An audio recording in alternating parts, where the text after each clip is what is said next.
Welcome back to another video. Suhail here, and today I want to talk about True Strength Indicator, which is a momentum oscillator for effectively evaluating the movements of price action. If you are interested to learn how to use this indicator, stay tuned and let's get started.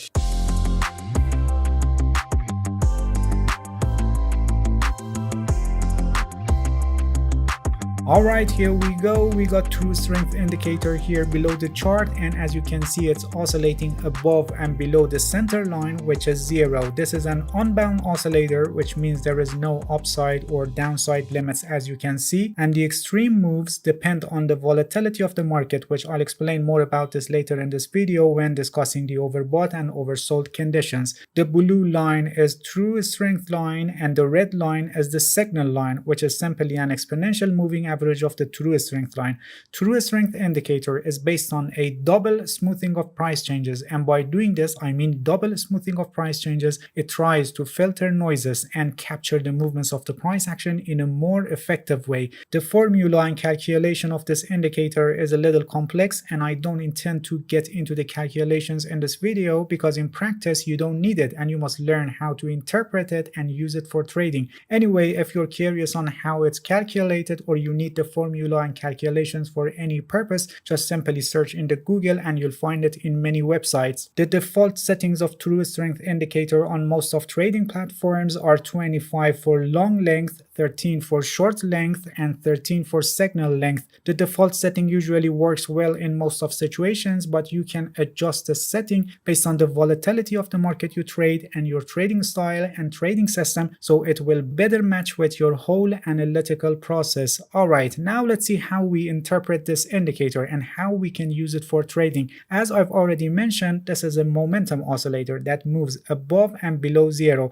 In other words, it fluctuates in positive and negative areas, and just like other momentum oscillators, being positive or negative gives us the overall picture of the market. As long as it's above 0 and positive, it shows the bulls are in control. In other words, the upside momentum is greater than the downside momentum, and as long as it's negative, it shows that the bears are in control and the downside momentum is greater than the upside momentum. So centerline crossovers can provide us signals on the changes in the direction of the market. But please pay attention that not any centerline crossover is a valid signal, and it can be a false signal, and you must filter the false signals by using this indicator in conjunction with other tools and concepts of technical analysis. The more common signal that traders get from this indicator is the signal line crossover. When the blue line crosses above the red line, it's a buy signal, and when the blue line crosses below the red line, it's a sell signal. But please pay attention that signal line crossovers are very prone to be false signals, and you must filter the signals. For example, only taking buy signals when the overall trend is up, or only taking sell signals when the overall trend is down. To filter out the false signals, signal line crossovers must be used in conjunction with other concepts of technical analysis like trends in this example, or other indicators to reduce the risk of getting caught in false signals. We can also use True Strength Indicator for identifying overbought and oversold conditions, but please pay attention that unlike other indicators that we use for this purpose,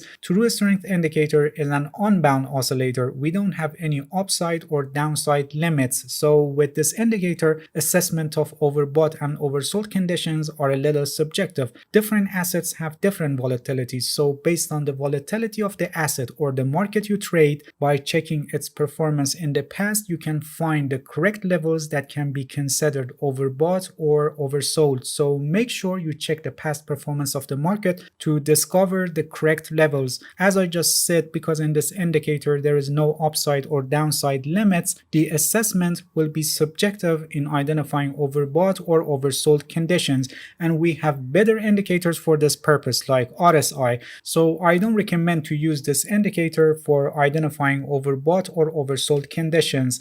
A better signal that we can get from this indicator is divergence. A bullish divergence forms when the price makes lower low but True Strength Indicator makes higher low, which shows that we have less downside momentum and the upside momentum is gaining strength. This gives us the signal that the current trend is possibly ending and we may have a reversal. Please pay attention that having divergence means that the current trend is weakening. A reversal can happen and the price price may turn to an uptrend like what happened here, or the current trend may end and the price may go to a trading range before proceeding in either direction. So generally, having divergence means weakening of the current trend.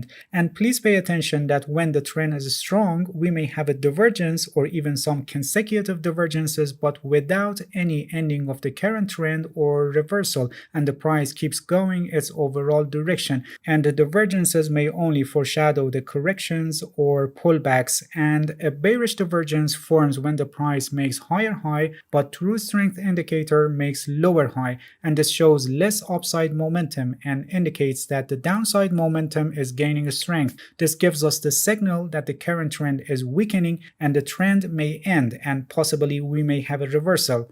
And similar to bullish divergence that I just explained, the divergence doesn't necessarily mean reversal, and when the trend is strong, we can have a divergence but the price continuing its overall direction, and the divergence may only foreshadow the corrections or pullbacks. True strength indicator is a very effective tool for evaluating momentum and identifying changes in the direction of the price, but like any other tools in technical analysis, you should never take your trading decisions only based on this indicator, and you must use it in conjunction with other tools and concepts of technical analysis. Alright, that's it. Thank you for watching this video. If you have any questions, feel free to ask and leave a comment for me. I'll answer your questions as soon as possible. If you found any value in this video, please like it, please subscribe to my channel if you haven't already, and hit the bell so you get the notifications of my new videos. See you guys in the next video, and good luck with your trading.